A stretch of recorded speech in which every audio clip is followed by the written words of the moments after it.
Chapter 2. What Lucy Found There. "Good evening," said Lucy, but the fawn was so busy picking up its parcels that at first it did not reply. When it had finished, it made her a little bow. Good evening, said the fawn. "Excuse me, I don't want to be inquisitive, but should I be right in thinking that you are a daughter of Eve?" "My name's Lucy," she said, not quite understanding him. "But you are, forgive me, you are what they call a girl?" asked the fawn. "Of course I'm a girl," said Lucy. "You are, in fact, human?" "Of course I'm human," said Lucy, still a little puzzled. To be sure, said the fawn. "How stupid of me. But I've never seen a son of Adam or a daughter of Eve before. I am delighted. That is, to say," and then it stopped as if it had been going to say something it had not intended, but had remembered in time. Delighted, it went on. "Allow me to introduce myself. My name is Tumnus." "I am very pleased to meet you, Mr. Tumnus," said Lucy. "And may I ask, O daughter of Eve," said Mr. Tumnus, "how have you come into Narnia?" "Narnia? What's that?" said Lucy. "This is the land of Narnia," said the fawn. "Where we are now, all that lies between the lamppost and the great castle at Cair Paravel on the eastern sea. And you have come from the wild woods of the west?" I got in through the wardrobe in the spare room," said Lucy. "Ah," said Mr. Tumnus in a rather melancholy voice. "If only I had worked harder at geography when I was a little fawn, I should no doubt know all about those strange countries, but it's too late now." "But there aren't any countries at all," said Lucy, almost laughing. "It's only just back there. At least, I'm not sure. It is summer there." "Meanwhile," said Mr. Tumnus, it is winter in Narnia, and has been so for a very long time, and we shall both catch cold if we stand here talking in the snow. Daughter of Eve, from the far land of Spare where eternal summer reigns round the bright city of Wardrobe, how would it be if you came and had tea with me?"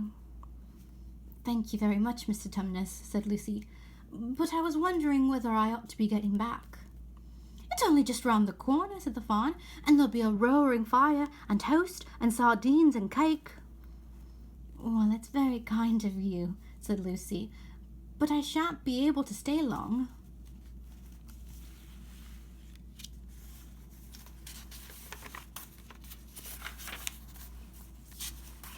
"If you take my arm, daughter of Eve," said Mr. Tumnus, "I shall be able to hold the umbrella over both of us. That's the way. Now, off we go." And so Lucy found herself walking through the wood arm in arm with this strange creature, as if they had known one another all their lives. They had not gone far before they came to a place where the ground became rough, and there were rocks all about and little hills up and little hills down. At the bottom of one small valley, Mr. Tumnus turned suddenly aside as if he were going to walk straight into an unusually large rock. But at the last moment, Lucy found he was leading her into the entrance of a cave. As soon as they were inside, she found herself blinking in the light of a wood fire. Then Mr. Tumnus stooped and took a flaming piece of wood out of the fire with a neat little pair of tongs and little lamp. "Now we shan't be long," he said, and immediately put a kettle on. Lucy thought she had never been in a nicer place. It was a little dry, clean cave of reddish stone with a carpet on the floor and two little chairs, "one for me and one for a friend," said Mr. Tumnus, "and a table and a dresser and a mantelpiece over the fire, and above that a picture of an old faun with a gray beard. In one corner there was a door which Lucy thought must lead to Mr. Tumnus's bedroom, and on one wall there was a shelf full of books. Lucy looked at these while he was setting out the tea things. They had titles like The Life and Letters of Silenus or Nymphs and Their Ways, or Men, Monks, and Gamekeepers, A Study in Popular Legends, or Is Man a Myth? "Now, daughter of Eve," said the fawn. And really, it was a wonderful tea. There was a nice brown egg lightly boiled for each of them, and then sardines on toast, and then buttered toast, and then toast with honey, and then a sugar-topped cake. And when Lucy was tired of eating, the faun began to talk. He had wonderful tales to tell of the life in the forest. He told about the midnight dances and how the nymphs who lived in the wells and the dryads who lived in the trees came out to dance with the fauns, about long hunting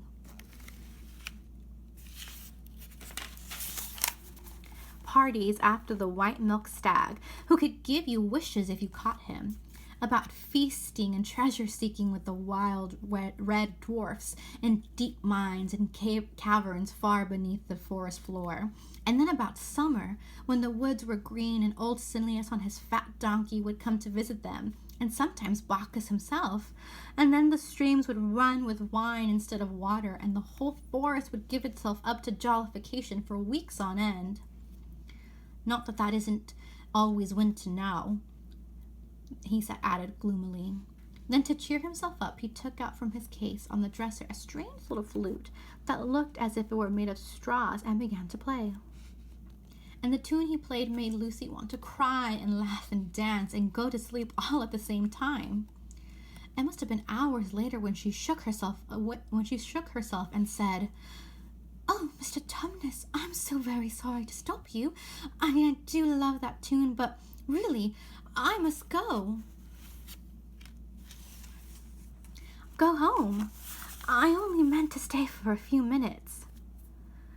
"It's no good now, you know," said the faun, laying down its flute and shaking its head at her very sorrowfully.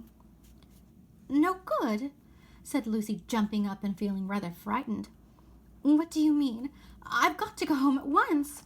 The others will be wondering what happened to me." But a moment later she asked, "Mr. Tumnus, whatever is the matter?" For the faun's brown eyes had filled with tears, and then the tears began to trickle down its cheeks, and soon they were running off the end of its nose, and at last it covered its face with its hands and began to howl. "Mr. Tumnus," said Lucy in great distress. Don't! What is the matter? Aren't you well? Dear Mr. Tumnus, do tell me what is wrong." But the faun continued sobbing as if its heart would break. And even when Lucy went over and put her arms around him and lent him her handkerchief, he did not stop. He merely took the handkerchief and kept on using it, wringing it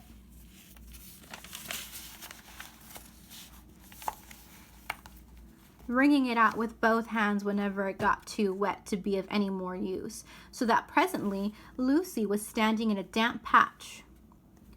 "Mr. Tumnus," bawled Lucy in his ear, shaking him. "Do stop! Stop it at once! You ought to be ashamed of yourself. A great big faun like you. What on earth are you crying about?" Oh, sobbed Mr. Tumnus. "I'm crying because I'm such a bad faun."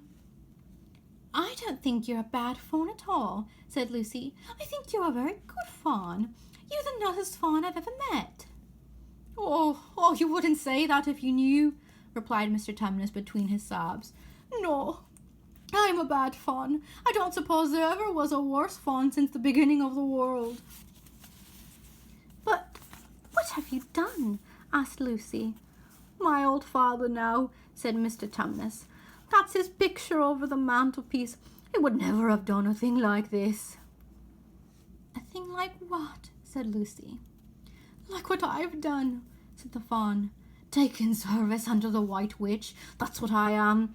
I'm in the pay of the White Witch." "The White Witch? Who is she?" "Why, it is she that has got all Narnia under her thumb.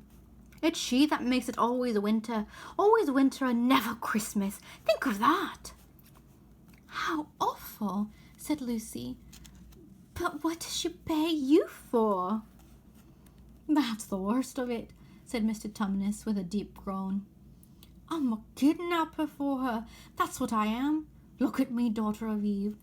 Would you believe that I'm the sort of faun to meet a poor, innocent child in the woods, one that had never done me any harm, and pretend to be friendly with it, and invite it to my home, to my cave, all for the sake of lulling it to sleep and then handing it over to the White Witch?"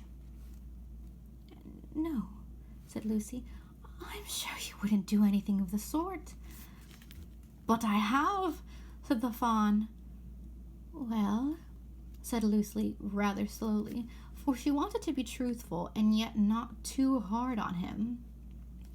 Well, that was pretty bad, but you're so sorry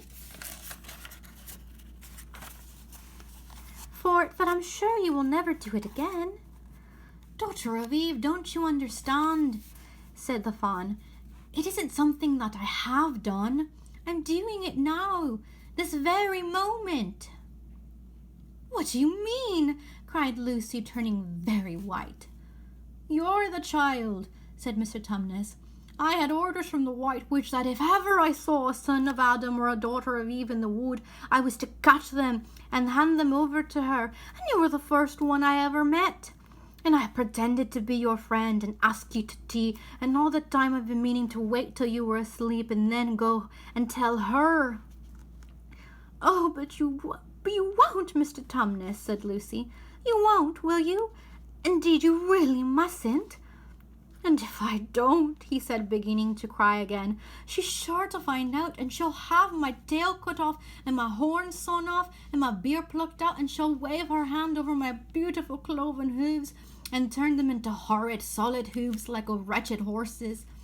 And if she is extra and specially angry, she'll turn me into stone, and I shall only be a statue of a faun in her horrible house, until the 4 thrones at Cair Paravel are filled, and goodness knows when that will happen, or whether it will ever happen at all. I'm very sorry, Mr. Tumnus, said Lucy, but please let me go home. Of course I will, said the faun. Of course I've got to. I see that now. I hadn't known what humans were like before I met you. Of course I can't give you up to the witch. Not now that I know you. But we must be off at once. I'll see you back to the lamppost. I suppose you can figure your own way back from there, back to Spare and Wardrobe. I'm sure I can, said Lucy. We must go as quickly as we can, said Mr. Tumnus. The whole wood is full of her spies. Even some of the trees are on her side. They both got up and left the tea things on the table, and Mr. Tumnus once more put up his umbrella and gave Lucy his arm, and they went out into the snow. The journey back was not at all like the journey to the faun's cave. They stole along as quickly as they could, almost without speaking a word. And Mr. Tumnus kept to the darkest places. Lucy was relieved when they reached the lamp post again. Do you know your way from here, daughter of Eve? Said Tumnus. Lucy looked very hard between the trees and could just see in the distance a patch of light that looked like daylight. Yes, she said. I can see the wardrobe door. Then be off home as quick as you can, said the faun. Can you ever forgive me for what I've done, for what I meant to do? Why, of course I can, said Lucy, shaking him heartily by the hand. And I do hope you won't get into dreadful trouble on my account. Farewell, daughter of Eve, said he. Perhaps I may keep the handkerchief. Rather, said Lucy, and then ran towards the far-off patch of daylight as quickly as her legs would carry her. And presently, instead of rough branches brushing past her, she felt coats, and instead of crunching snow under her feet, she felt wooden boards, and all at once she found herself jumping out of the wardrobe into the same empty room from which the whole adventure had started. She shut the wardrobe door tightly behind her and looked around, panting for breath. It was still raining, and she could hear the voices of the others in the passage. I'm here, she shouted. I'm here. I've come back. I'm all right.